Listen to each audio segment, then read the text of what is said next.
రాష్ట్రంపై కేంద్ర ప్రభుత్వం సవతి తల్లి ప్రేమ చూపిస్తుందన్నారు TRS working president KTR. Mission Kakatiya, mission భగీరథకు జాతీయ స్థాయిలో అవార్డులు వచ్చినా కేంద్రం గుర్తించడం లేదన్నారు.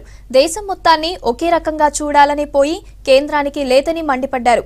ఇలాగే వ్యవహరిస్తే 17 పార్లమెంట్ స్థానాల్లో బీజేపీ డిపాజిట్లు కోల్పోతుందని మండిపడ్డారు. కాళేశ్వరానికి జాతీయ హోదాపై ఇప్పటివరకు స్పందన లేదన్న కేటీఆర్ కేంద్రం నుంచి రావాల్సిన బకాయిల్లో ఆలస్యం చేస్తున్నారని మండిపడ్డారు. అవార్డులు, ప్రశంసలు కేంద్ర ప్రభుత్వంలోని పెద్దలు, నీతి ఆయోగ్ లాంటి సంస్థలు, water man of India, Nobel prize winner Kailash Satyarthi గారు, ఇట్లా ఎంతోమంది మహానుభావులు వీళ్ళందరూ పొగిడి చివరికి మిషన్ భగీరథ మొదటి దశ ప్రారంభోత్సవం కూడా గజ్వేల్లో స్వయంగా ముఖ్యమంత్రి గారి ఆహ్వానం మేరకు ప్రధానమంత్రి గారే వచ్చి ప్రారంభించిన విషయం కూడా మీకు తెలుసు. బాధాకరమైన అంశం ఏంటంటే ప్రశంసలు తప్ప పైసలు మాత్రం కేంద్ర ప్రభుత్వం విధిల్చే మూడ్లో లేదు. మీరు ఈ అర్జున్ రామ్ మేఘవాల్ అనే మంత్రి గారు చాలా స్పష్టంగా కుండబద్దలు కొట్టినట్టు చెప్పినారు. నీతి ఆయోగ్ సిఫారసు చేసిన మాట వాస్తవమే. మిషన్ కాకతీయకు 5,000 కోట్లు, మిషన్ భగీరథకు 19,000 కోట్లు, మొత్తం వెరసి 24,000 కోట్లు మరి ఇయ్యమని చెప్పిన మాట వాస్తవమే. కానీ ఈ ప్రతిపాదనను మేము తిరస్కరించినామని చెప్పి కేంద్ర ప్రభుత్వ పక్షాన వారు కుండబద్దలు కొట్టినట్టు చెప్పడం జరిగింది. ఈ రకమైన పక్షపాత వైఖరిని ప్రదర్శించినందుకే, తెలంగాణ పైన సవతి తల్లి ప్రేమను కనబరిచినందుకే మొన్న మేము 100 స్థానాలు అనుకుంటే 103 స్థానాల్లో డిపాజిట్లు గల్లంతు చేసి అఖండమైన తీర్పును తెలంగాణ ప్రజలు ఇవ్వడం జరిగింది. మీరు ఇదే రకమైన పక్షపాత వైఖరిని అవలంబిస్తే, కొనసాగిస్తే తప్పకుండా 17 పార్లమెంట్ స్థానాల్లో కూడా రేపు మళ్ళీ మీరు మీ డిపాజిట్లు గల్లంత అవుతాయి. కాళేశ్వరం ప్రాజెక్టుకు కానీ, పాలమూరుకు కానీ, ఇంకో ప్రాజెక్టు కానీ మీకు ఏది తోస్తే అది జాతీయ హోదా ఇవ్వండి అని అడిగితే దానికి సమాధానం రాదు.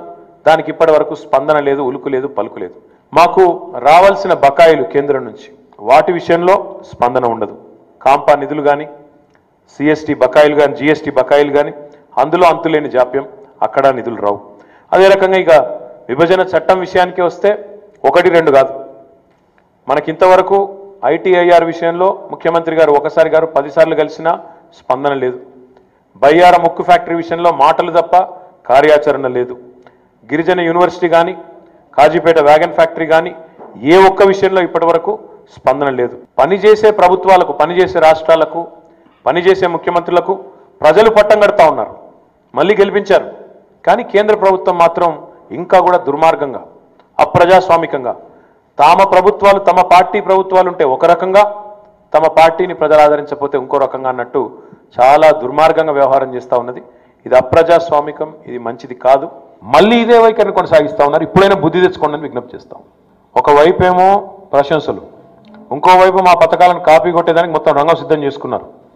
రైతు బంధు కాపీ కొట్టేదానికి, కొద్దిగా పేరు మార్చి దాని నుంచి క్రెడిట్ పొందేదానికి, రేపు ఎలక్షన్లలో లబ్ధి పొందేదానికి తాపత్రయపడుతున్నారు. కానీ ఏ తెలంగాణ నుంచి అయితే ఈ పథకాలు వచ్చినాయో, ఏ తెలంగాణ ప్రభుత్వం అయితే ప్రతిష్టాత్మకంగా ఈ కార్యక్రమాలు చేస్తూ ఉందో ఆ తెలంగాణకు ఊతంగా నిలబడాలి, అండనివ్వాలి అనే ఆలోచన మాత్రం లేకపోవడం దురదృష్టకరం. అది మంచి పద్ధతి కాదు. ఒకటి ప్రజాస్వామ్యంలో ఆయన మొత్తం బీజేపీకే ప్రధానమంత్రి, దేశానికి ప్రధానమంత్రి కాదా? బీజేపీ పాలిత రాష్ట్రాలకే ప్రధానమంత్రి. కాబట్టి ఈ రకమైన వ్యవహారం అనేది అప్రజాస్వామికం, మంచిది కాదనేది మా భావం. కేంద్రం ఇవ్వను అని తేల్చనివ్వండి, మా పని మేము మొదలు పెడతాం. ఇదివరకే మా ముఖ్యమంత్రి గారు శాసనసభలో కమిట్మెంట్ ఇచ్చున్నారు. కేంద్రం చేసినా చేయకపోయినా అక్కడ ఉక్కు కర్మాగారం నిర్మాణం చేస్తాము, అవసరమైతే సింగరేణి ఆ బాధ్యత తీసుకుంటుందని మా ముఖ్యమంత్రి గారు స్వయంగా ఆన్ రికార్డ్ శాసనసభలో చెప్పారు.